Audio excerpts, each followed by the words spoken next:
প্রিয় শ্রোতা, আমন্ত্রণ জানাচ্ছি গল্প পাঠের আসরে। আমি ওয়ারা কারিম। শুরু করতে যাচ্ছি সৈয়দ মুজতবা আলীর লেখা তীর্থহীনা। সঙ্গে থাকুন। অনেক ধন্যবাদ। ভারতবর্ষের লোক এককালে লেখাপড়া শেখবার জন্য যেত কাশী তক্ষশিলা। মুসলমান আমলেও কাশী মাহাত্ম্য কিছুমাত্র ক্ষুণ্ণ হয়নি, ছাত্রের অভাবও হয়নি। তবে সঙ্গে সঙ্গে আরবি ফার্সি শিক্ষারও দুটি কেন্দ্র দেওবন্দ আর রামপুরে গড়ে উঠল। ইংরেজ আমলে সবটাই নাকচ হয়ে গিয়ে শিক্ষা দীক্ষার মদিনা মক্কা হয়ে উঠল অক্সফোর্ড কেমব্রিজ। ভট্টাচার্য মৌলবী কোন দুঃখে কাশী দেওবন্দ উপেক্ষা করে ছেলে এমনকি মেয়েদেরও বিলেতে পাঠাতে আরম্ভ করলেন, তার আলোচনা আজ আর করে লাভ নেই। কিন্তু 1921-এর অসহযোগ আন্দোলনের ফলে উল্টো হাওয়া বইতে শুরু করল। অসহযোগী ছাত্রদের কেউ কেউ বিলেতে না গিয়ে গেল বার্লিন। এদের সংখ্যা বেড়ে বেড়ে শেষটায় 1929-এ এমন এক জায়গায় গিয়ে দাঁড়ালো যার উপর ভর করে একটা রেস্তোরাঁ চালানো সম্ভবপর হয়ে উঠল। তাই বার্লিনে হিন্দুস্তান হাউসের পত্তন। সেদিন হিন্দুস্তান হাউসের আড্ডা ভালো করে জমছিল না। কোত্থেকে এক পাদ্রী সাহেব এসে হাজির। খোদায় মালুম কে তাকে বলেছে এখানে এক গাদা হিদেন ঝামেলা লাগায়।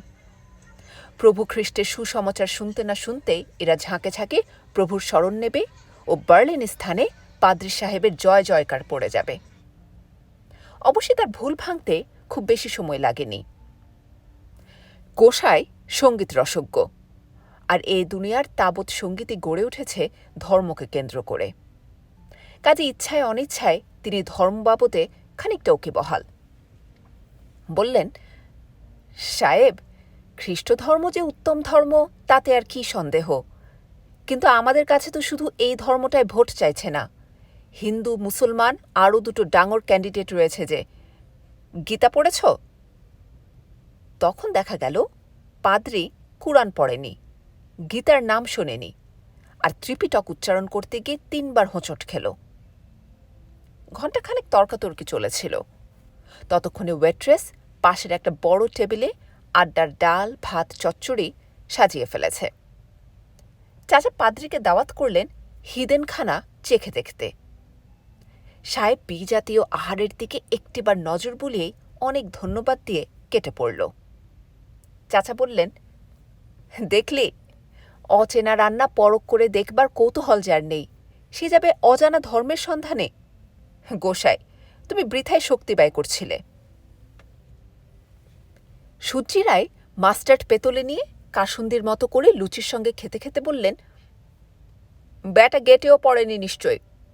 গেটে বলেছেন যে বিদেশ যায়নি সে কখনো স্বদেশের স্বরূপ চিনতে পায়নি, ধর্মের বেলায়ও তাই। চাচা বললেন, কিন্তু অনেক কঠিন। ধর্মের গতি সূক্ষ্ম, কিন্তু বিদেশ যাওয়ার জন্য স্থূল ট্রেন রয়েছে, স্থূলতর জাহাজ রয়েছে, আর টমাস কুকরা তো আছেই। বিদেশে নিয়ে যাবার জন্য ওরাই সবচেয়ে বড় আড়কাঠি, অর্থাৎ মিশনারি। আর এতই পাকা মিশনারি যে ওরা সকলের পকেটে হাত বুলিয়ে 2 পয়সা কামায়ও বটে। কিন্তু ধর্মের মিশনারিদের হলো সবচেয়ে বড় দেউলে প্রতিষ্ঠান। লেডি কিলার পুলিন সরকার বলল, কিন্তু কি দরকার বাবা এসব বখেরার? বার্লিন শহরটা তো ধর্মবাদ দিয়েও দিব্যি চলছে।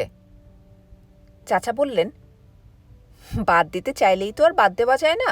শোনো, আমি যখন রাইনল্যান্ডের গোডেসবার্গ শহরে ছিলাম তখন ক্যাথলিক ধর্মের সঙ্গে আমার অল্প অল্প পরিচয় হতে আরম্ভ হলো। না হয়ে উপায়ও নেই।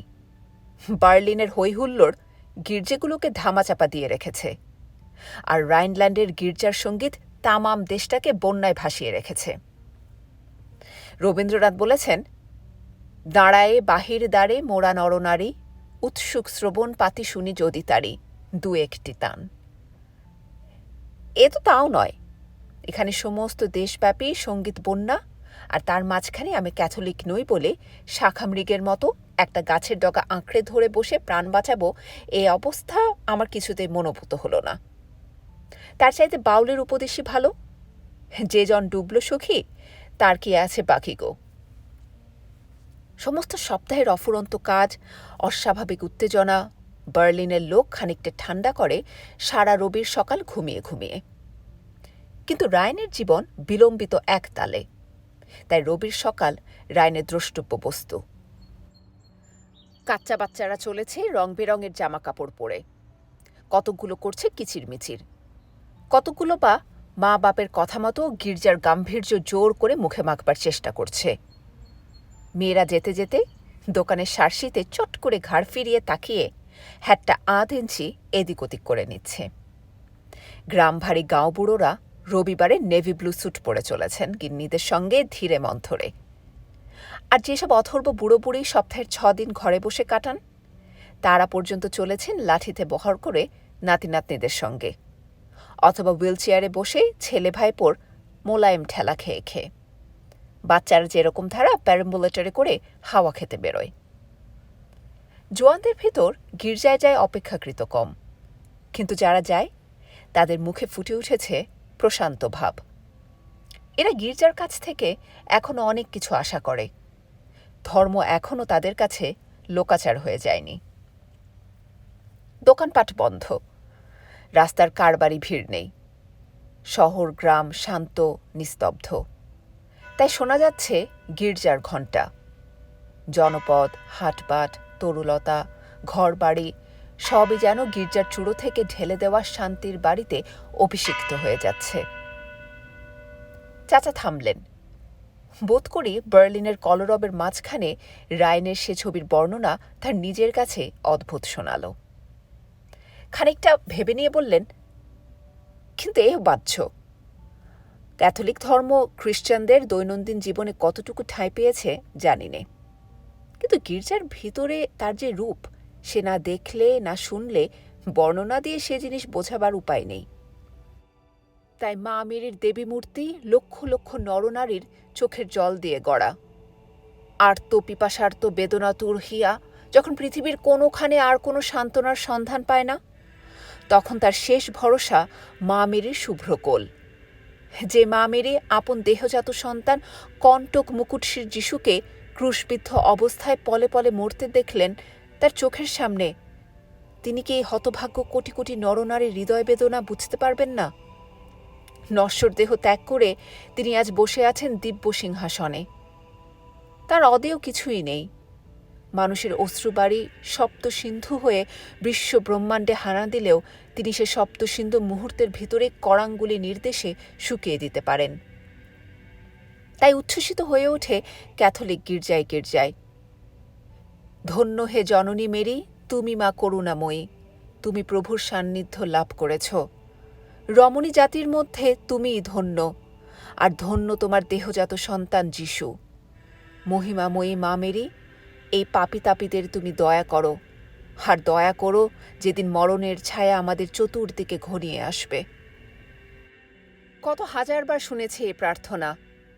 এই আভে মারিয়া উপাসনা মন্ত্র খ্রিস্টবৈরী ইহুদি সম্প্রদায়ের মেন্ডেলজনকে পর্যন্ত যে অনুপ্রেরণা দিয়েছিল, তারই ফলে মেন্ডেলজন সুর দিয়েছেন মেরি মন্ত্রকে। ক্যাথলিকরা সেই সুরে মেরি মন্ত্র গেয়ে বিশ্বজননীকে আবাহন করে অষ্টকুলাচল শিরে, সপ্ত সমুদ্রের পাড়ে পাড়ে। কত লক্ষবার শুনেছি আমি এই প্রার্থনা। পুরুষের সবল কণ্ঠে, বৃদ্ধার অর্ধস্ফুট অনুনয়ে, শিশুর সরল উপাসনায় মিলে গিয়ে যে মন্ত্র উচ্চারিত হয়, সে মন্ত্র তখন আর শুধু ক্যাথলিকদের নিজস্ব প্রার্থনা নয়, সে প্রার্থনায় সাড়া দেয় সর্ব আস্তিক সর্বনাস্তিক। হঠাৎ মন্ত্রোচ্চারণ ছাপিয়ে সমস্ত গির্জা ভরে ওঠে যন্ত্রধ্বনিতে।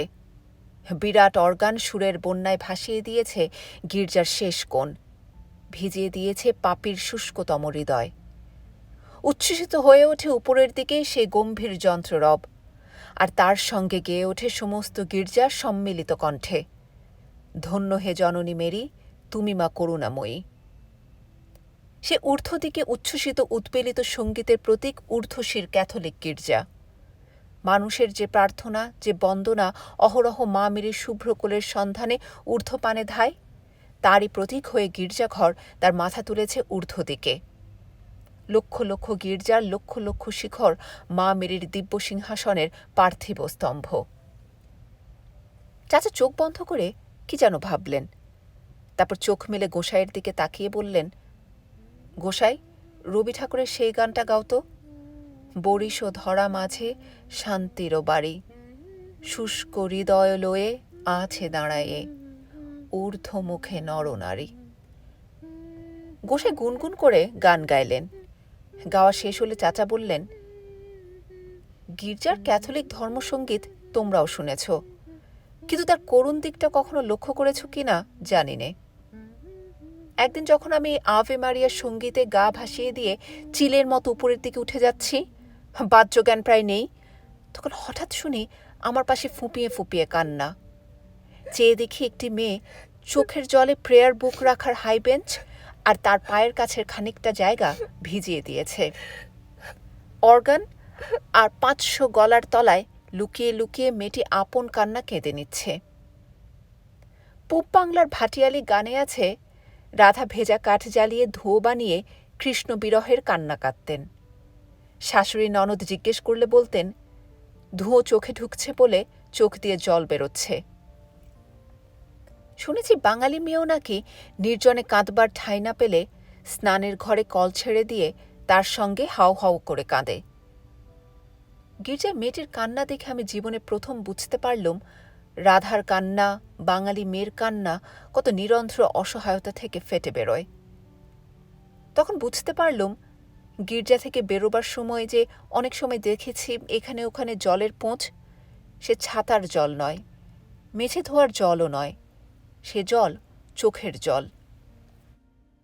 কুরআন শরীফে আছে, কুমারী মরিয়ম, মেরি, যখন গর্ভযন্ত্রণায় কাতর হয়ে পড়লেন, তখন লোকচক্ষুর অগোচরে গিয়ে খেজুর গাছ জড়িয়ে ধরে তিনি লজ্জায় দুঃখে আর্তনাদ করেছিলেন, হায়, এর আগে আমি মরে গেলুম না কেন? মানুষের চোখের থেকে মন থেকে তাহলে আমি নিস্তার পেতুম। লোকচক্ষুর অগোচরে যাবারও যাদের স্থান নেই, তাদের জন্য ভিজে কাঠের ধুঁয়ো আর স্নানের ঘরের কল খুলে দেওয়া। তাই সর্ব অসহায় সর্ববিপন্ন নরনারীর চোখের জল মুক্তার হার হয়ে দুলছে মা মেরির গলায়। তারই নাম আভে মারিয়া মন্ত্র। ধন্য হে জননী মেরি, তুমি মা করুণাময়ী। গোসাই ভালো কীর্তন গাইতে পারেন। সহজে কাতর হয়ে পড়লেন। বললেন, চাচা আর না। চাচা বললেন, মেয়েটিকে চিনতে পারলুম। কার্লকে এক্স-রে করাতে গিয়ে ডাক্তারের ওয়েটিং রুমে মেয়েটির মায়ের সঙ্গে আলাপ হয়েছিল। ভদ্রমহিলা মেয়েকে নিয়ে গিয়েছিলেন একই উদ্দেশ্যে। এরও যক্ষা। তবে কি নিরাময় হবার জন্য কাঁদছিল? কে জানে। চাচা বললেন, তারপর 1 মাস হয়ে গিয়েছে। এমন সময় নাস্তিক উইলির সঙ্গে রাস্তায় দেখা। আমার গির্জা যাওয়া নিয়ে সে হামেশাই হাসি মশকরা করত, কিন্তু ক্যাথলিক ধর্মের মূল তত্ত্ব তার অজানা ছিল না। উইলি মুক্ত পুরুষ, কিন্তু আর 5 জনের জন্য যে ধর্মের প্রয়োজন সে কথা সে মানত। আমায় জিজ্ঞেস করল আমি ইউডাস টাডেয়াসের তীর্থে যাবার সময় তার মাসিমাকে সঙ্গে নিয়ে যেতে পারব কিনা। আমি শুধালুম, ইউডাস টাডেয়াস তীর্থ সাপ না ব্যাং তার কোনো খবরই যখন আমার জানা নেই, তখন সেই তীর্থে আমার যাবার কোনো কথাই ওঠে না। শুনে উইলি যেন আকাশ থেকে পড়ল। বলল, সে কি হে, টাডিয়াস তীর্থের নাম শুনুনি আর ক্যাথলিকদের সঙ্গে তোমার দহরম মহরম? তারপর উইলি আমার শালঙ্কারে বুঝিয়ে দিল রাইন নদীর ওপারে হাইস্টারবাখার রোড, সেখান থেকে প্রায় 8 মাইল দূরে টাডেয়াস তীর্থ। সে তীর্থের দেবতা বলো পীর বলো, বড় কর্তা হচ্ছেন সেন্ট উডাস টাডেয়াস, বড় জাগ্রত পীর। ভক্তি ভরে ডাকলে পরীক্ষা তো নিশ্চিত পাশ হবে। যথেষ্ট ভক্তি থাকলে জলপানিও পেতে পারো। আর যদি মেয়ে ছেলে ঠাকুরকে ডাকে, তবে সে নির্ঘাত বর পাবে। 80 বছরের বুড়ির পক্ষে 22 বছরের বর পাওয়াও নাকি ঠাকুরের কৃপায় সসেজ বিয়ার, অর্থাৎ ডাল ভাত। বুঝলুম ঠাকুর খাসা বন্দোবস্ত করেছেন। নদীর এ পারের বন বিশ্ববিদ্যালয়ের ছোকরারা যাবে তাঁর কাছে পরীক্ষা পাশের লোভে, মেয়েরা যাবে বরের লোভে। দুদলে তীর্থে দেখা হবে। তারপর কন্দর্প ঠাকুর তো রয়েছেনই টাডিয়াস ঠাকুরের সহকর্মী হয়ে স্বর্গের এক্সিকিউটিভ কমিটিতে। অর্থাৎ এ তীর্থে যেতে যে মেয়ে পশ্চাৎপদ নয়, তার কপালে সপ্তপদী আছেই আছে। উইলি পই পই করে বুঝিয়ে দিল, তীর্থ না করে ক্যাথলিক ধর্মের মূল তত্ত্বে কেউ কখনো প্রবেশ করতে পারেনি। উইলির নিজস্ব ভাষায় বলতে গেলে ক্যাথলিক ধর্ম যে কতটা কুসংস্কারে নিমজ্জিত তা তীর্থে না গিয়ে বোঝা যায় না। যিশুর ক্রস নিয়ে মাতামাতি, পোপকে বাবা ঠাকুর বলে কলুর বলদের মতো ঠুলি পড়ে তার চতুর্দিকে ঘোরা তীর্থযাত্রার কুসংস্কারের কাছে নস্যি। তাহলে তো যেতে হয়। পাড়ার পাদ্রী সাহেবকে যখন আমার সুমতির খবর দিলুম তখন তিনি কিছুমাত্র আশ্চর্য হলেন না। মনে হলো আমার যখন ধর্মে এত অচলা ভক্তি তখন যে আমি এমন জব্বর পর্বটাতে গড় হাজির থাকব না তা তিনি আগে থেকেই ধরে নিয়েছিলেন। গডেসবার্গ থেকে আমরা জন ৩০ দল বেঁধে পাদ্রী সাহেবের নেতৃত্বে ট্রাম ধরে বন পৌঁছলুম। বেরোবার সময় কার্লের মা আমার হাতে তুলে দিলেন প্রেয়ার বুক বা উপাসনা পুস্তিকা আর একগাছি রোজারি বা জপমালা। বন পৌঁছে দেখি সেখানেই তীর্থের ঝামেলা লেগে গিয়েছে। এক গডেসবার্গেরই বিস্তর চেনা অচেনা লোককে দেখতে পেলুম। এক ৮০ বছরের বুড়িকে দেখে আমি ভয়ে আঁতকে উঠলুম। আমার বয়স তখন ২২। হয়তো উইলি ভুল বলেনি। পালাই পালাই করছি এমন সময় পাদ্রী সাহেব আমাকে জোর করে বসিয়ে দিলেন সেই যক্ষা রোগিণী আর তার মায়ের কাছে। মেয়েটির সঙ্গে আলাপও হলো, ভুল বললুম, পরিচয় হলো, কারণ সামান্যতম সৌজন্যের মৃদু হাস্য বা অভ্যর্থনা পর্যন্ত সে করল না। উইলির মাসি ইতিমধ্যে না পাত্তা। খবর নিয়ে শুনলুম পীরের দরগায় জ্বালাবার জন্য মোমবাতি কিনতে গিয়েছেন। সে কি কথা? বিলিতি পীরের খাসার ইলেকট্রিকই রয়েছে, মোমবাতির কি প্রয়োজন? আমাদের না হয় সাপের দেশ, বিজলি বাতিও নেই, পিদিম মশাল না হলে পীরের অসুবিধা হয়। উইলি ঠিকই বলেছে। ধর্ম মাত্রই মোমবাতির আধা আলোর কুসংস্কারে গা ঢাকা দিয়ে থাকতে পছন্দ করে, বিজলির কড়া আলোতে আত্মপ্রকাশ করতে চায় না। মাসির আবার কড়া নজর, মোমবাতি কেনার ঠেলাঠেলিতেও আমার উপর চোখ রেখেছেন। জিজ্ঞেস করলেন গ্রেটের সঙ্গে কি করে পরিচয় হলো। তারপর মাসি যা বললেন তার থেকে গ্রেটের কান্নার অর্থ পরিষ্কার হল। গোসাইয়ের পদাবলিতে খণ্ডিতা, প্রসিত ভর্তৃকা, বিপ্রলোভা নামের নানা নায়িকার পরিচয় আছে। এ বেচারি তার একটাতেও পড়ে না। এ মেয়ে বাল বিধবার চেয়েও হতভাগিনী। এর বল্লভ হঠাৎ একদিন উধাও হয়ে যায়। পরে খবর পাওয়া গেল পয়সার লোভে অন্যত্র বিয়ে করার জন্য গ্রেটেকে সে বর্জন করেছে। বাল বিধবার অন্তত এটুকু সান্ত্বনা থাকে, তার প্রেম অপমানিত হয়নি। মাসি বললেন, কিন্তু আশ্চর্য, পুরো ২ বছর আমরা কেউ বুঝতে পারিনি গ্রেটের প্রাণে কতটা বেজেছে। মেয়েটা চিরকালই হাসি তামাশা করে সময় কাটাত। ২ বছর তাতে কোনো হেরফের হলো না। তারপর হলো যক্ষা। তখন বোঝা গেল যে আপেলের ভিতরে পোকা সে আপেলটারই বাইরের রঙের বাহার বেশি। চাচা বললেন, আমি বাঙাল দেশের লোক, যা তা নদী আমার চোখে চটক লাগাতে পারে না। তবু স্বীকার করি রাইন নদী কিছু ফেলনা নয়। দুদিকে পাহাড়, তার মাঝখান দিয়ে রাইন সুন্দরী নেচে নেচে চলে যাবার সময় দুপারে যেন দুখানা সবুজ শাড়ি শুকোবার জন্য বিছিয়ে দিয়ে গিয়েছেন। সে শাড়ি দুখানা আবার খাঁটি বেনারসি, হেথায় লাল ফুলের কেয়ারি, হোথায় নীল সরোবরের ঝলমলানি, যেন পাকা হাতের জরির কাজ। আর সে শাড়ির উপর দিয়ে আমাদের ট্রাম যেন দুষ্ট ছেলেটার মতো কারো মানা না শুনে ছুটে চলেছে। মেঘলা দিনের আলো ছায়া সবুজ শাড়িতে সাদা কালোর আলপনা এঁকে দিচ্ছে, আর তার ভিতর চাপা রঙের ট্রামের আসা যাওয়া। সমস্ত ব্যাপারটা যেন বাস্তব বলে মনে হয় না। মনে হয় হঠাৎ কখন রাইন সুন্দরীর ধমকে দুষ্ট ছেলেগুলো পালাবে, আর সুন্দরী তার শাড়িখানা গুটিয়ে নিয়ে সবুজের লীলা খেলা ঘুচিয়ে দেবেন। কিন্তু সবচেয়ে মুগ্ধ হলুম মোকামে পৌঁছে, ট্রাম থেকে নেমে সেখানে রাইনের দিকে তাকিয়ে দেখি রাইনের বুকের উপর ফুটে উঠেছে দুটি ছোট ছোট পল্লব ঘন দ্বীপ। তার পেলব সৌন্দর্য আমার মনে যে তুলনাটি এনে দিল, নিতান্ত বেরসিকের মনেও সেই তুলনাটাই আসত। তাই সেটা আর বলছি না। সর্বজন গ্রাহ্য তুলনা রসিয়ে বলতে পারেন যিনি যথার্থ গুণী। শিপ্রাপল্লব কালিদাস এরকম একজোড়া দ্বীপ দেখতে পেলে মেঘদূতকে আর অলকায় পাঠাতেন না, এইখানেই শেষ বর্ষণ করতে উপদেশ দিতেন। লেডি কিলার পুলিন সরকার কি একটা বলতে যাচ্ছিল, কিন্তু সুচি রায়ের ধমক খেয়ে চুপ করে গেল।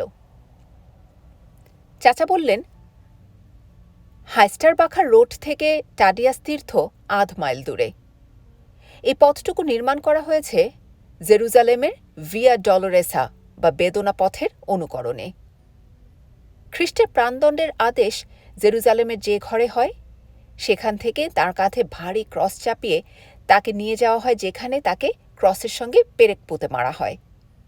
এই পথটুকুর নাম ভিয়া ডলোরেসা। ক্যাথলিক মাতৃরই আশা জীবনে যেন অন্তত একবার সে ওই পথ বেয়ে ক্রুশভূমিতে উপস্থিত হতে পারে, যেখানে প্রভু যীশু সর্বযুগের বিশ্বমানবের সর্বপাপ স্কন্ধে নিয়ে কণ্টক মুকুট শিরে আপন রক্ত মক্ষণ করে প্রায়শ্চিত্ত করেছেন। কিন্তু জেরুজালেমে যাওয়ার সৌভাগ্য বেশি ক্যাথলিকের হবে না বলেই তার অনুকরণে ক্যাথলিক জগতের সর্বত্র বেদনা পথ বানানো হয়। জেরুজালেমে এ পথের যেখানে শুরু তাকে বলা হয় প্রথম স্টেশন, পুণ্যভূমি, আর ক্রুশভূমিতে চতুর্দশ স্টেশন। এখানে তারই অনুকরণে ১৪টি স্টেশনের প্রথমটি হাইস্টারবাখার রোটের কাছে, আর শেষটি টাডিয়াস তীর্থের গির্জার ভিতরে। চাচা বললেন, হাইস্টারবাখার রোটে সেদিন রাইনল্যান্ডের বহু দূরের জায়গা থেকে বিস্তর লোক এসে জড়ো হয়েছে এখান থেকে পায়ে হেঁটে টাডিয়াস তীর্থে যাবে বলে। ছোট রেস্তোরাঁখানাতে বসবার জায়গা নেই দেখে আমি গাছতলায় বসে পড়েছি। গ্রেটে আর তার মা কোনো গতিকে দুটো চেয়ার পেয়ে বেঁচে গেছে। হঠাৎ দেখি আমাদের পাদ্রী সাহেব গৌডেসবার্গের যাত্রী দলের তদারক করতে করতে আমার কাছে এসে হাজির। ভদ্রলোক একটু নার্ভাস টাইপের, অর্থাৎ সমস্তক্ষণ হন্তদন্ত। কিছু একটা ১৯-২০ হলেই কপাল দিয়ে ঘাম বেরিয়ে যায়।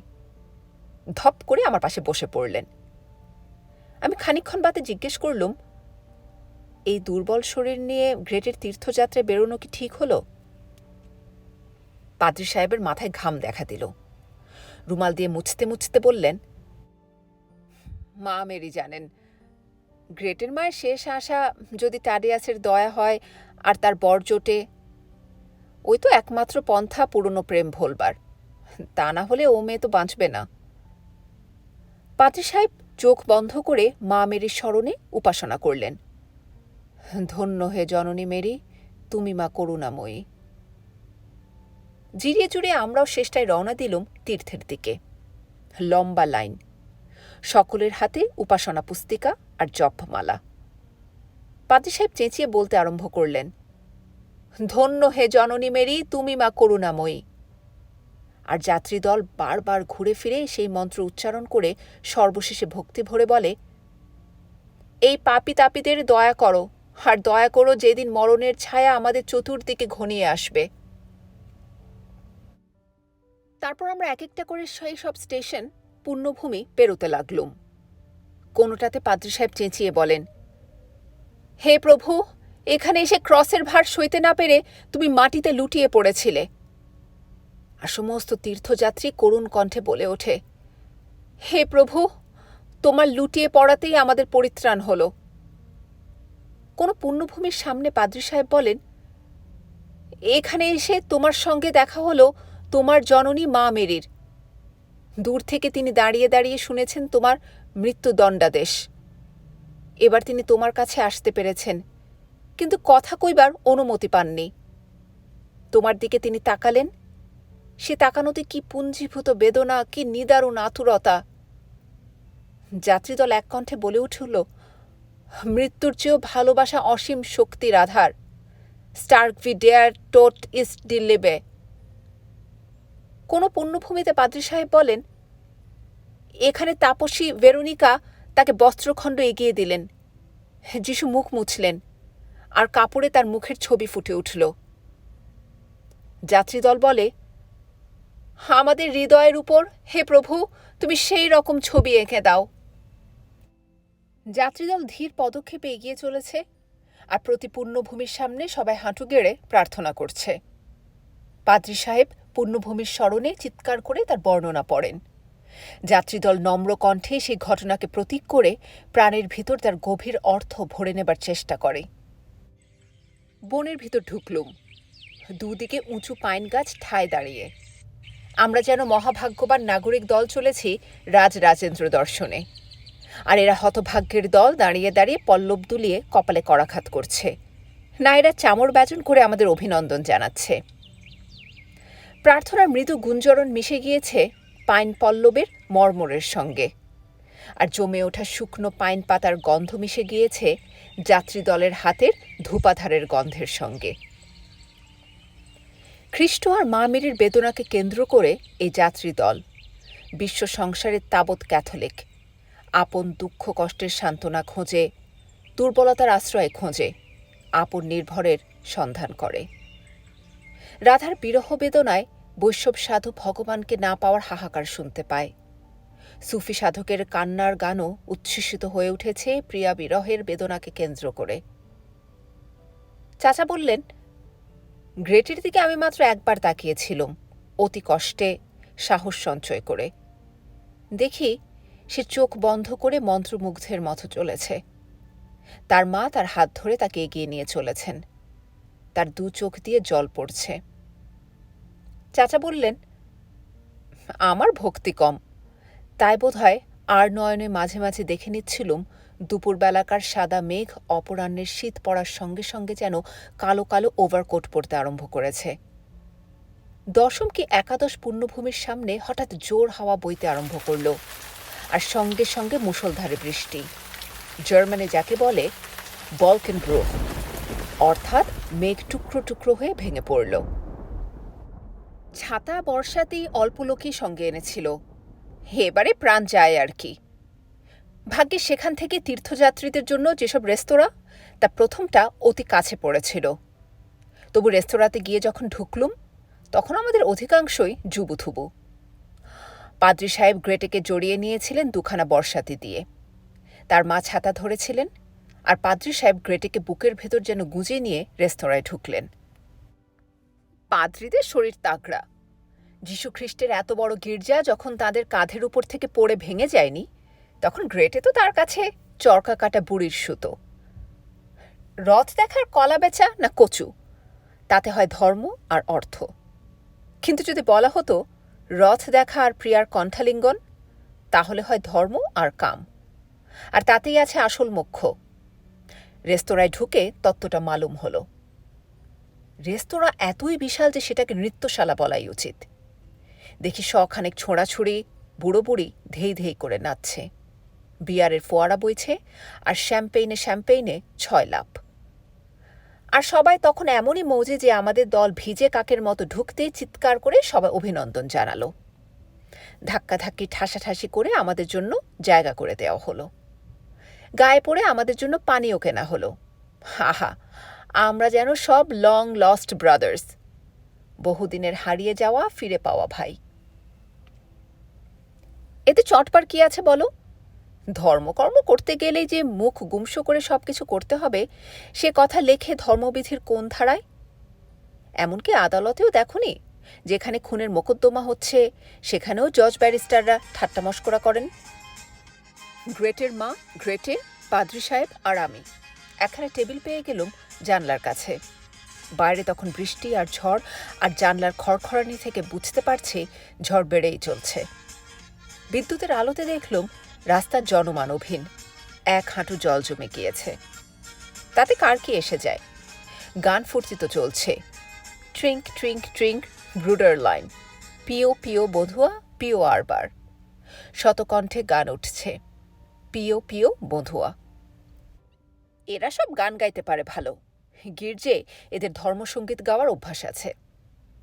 যে শিবলিঙ্গ পুজোর জন্য দেবতা হন, তাকে দিয়ে মশারি পেরেক ঠুকলে তিনি কি আর গোসা করে বাড়ি ঘরদোর পুড়িয়ে দেন? রবীন্দ্রনাথও বলেছেন, আমাদেরই বাগানের ফুল কেহ দেয় দেবতারে, কেহ প্রিয়জনে। দুজনকে দিতেও তিনি আপত্তি করতেন না নিশ্চয়ই। পাদ্রী সাহেব আমাকে ভারতবর্ষ সম্বন্ধে নানা প্রশ্ন জিজ্ঞেস করে যেতে লাগলেন। আমাদের 3 মাসের পরিচয়ের মধ্যে একদিন একবারের তরেও তিনি ভারতবর্ষ সম্বন্ধে কোনো কৌতূহল দেখাননি। আজ এই শরাবখানায় হঠাৎ যে কেন তার জ্ঞান তৃষ্ণা বেড়ে গেল বুঝতে পারলুম।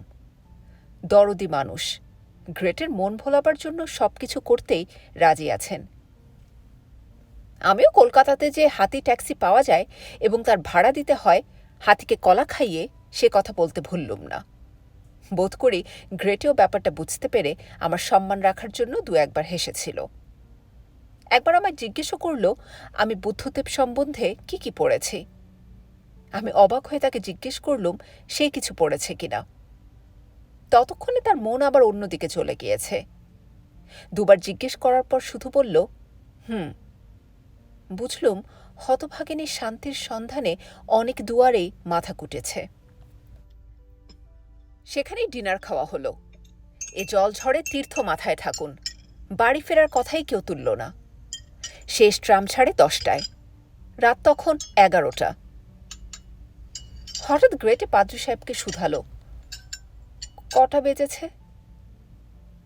পাদ্রী সাহেব একই নার্ভাস লোক, তার উপর এই জল ঝড়ে তার সবকিছু ঘুলিয়ে গিয়েছিল। 10 মিনিট পরপর জানলা দিয়ে দেখছিলেন বৃষ্টি কমবার কোনো লক্ষণ দেখা যাচ্ছে কিনা। আমি প্রতিবারই ভেবেছি তীর্থযাত্রীর শেষ রক্ষা করার জন্য সাহেবের এই ছটফটানি। গ্রেটের প্রশ্ন শুনে তিনি কোনো উত্তর না দিয়ে দরজা খুলে সে ঝড়ের মাঝখানে বেরিয়ে পড়লেন। আমি জানলার কাছে দাঁড়িয়ে বিদ্যুতের আলোকে দেখলুম বাতাসের ঠেলায় পাইন গাছগুলো কাত হয়ে ওর গায়ে মাথা কুটছে, আর পাদ্রী সাহেব কোমরে দুভাঁজ হয়ে কোনো অজানার সন্ধানে চলেছেন। আমি ফের টেবিলে এসে বসলুম। মা মেয়ে দুজনেই চুপ। আমার মুখ দিয়েও কোনো কথা বেরোচ্ছিল না। এভাবে কতক্ষণ কাটল জানি নে, ঘণ্টাখানেক হতে পারে, অল্প বিস্তর এদিক ওদিক। পাদ্রী সাহেব ফিরে এসে আমাদের কাছে দাঁড়ালেন। তার গায়ের একটি লোম পর্যন্ত শুকনো নয়। বললেন, জলঝড়ের জন্য কাউকে খুঁজে পেলুম না, গির্জে বন্ধ করে সবাই চলে গিয়েছে, আর এ জলে তুমি যেতেই বা কি করে? পাদ্রী সাহেব আরও কি যেন বলছিলেন। টাডিয়াসকে সব জায়গা থেকে স্মরণ করা যায়, তিনি অন্তর্যামী, এরকম ধারা কিছু। কিন্তু তার কথার মাঝখানে হঠাৎ গ্রেটে উঠে দাঁড়ালো। জল ঝড়ের ভেতর দিয়েও শব্দ এলো গির্জার 12টার ঘণ্টার। গ্রেটে শুনতে পেয়েছে, মন দিয়ে গুনেছে।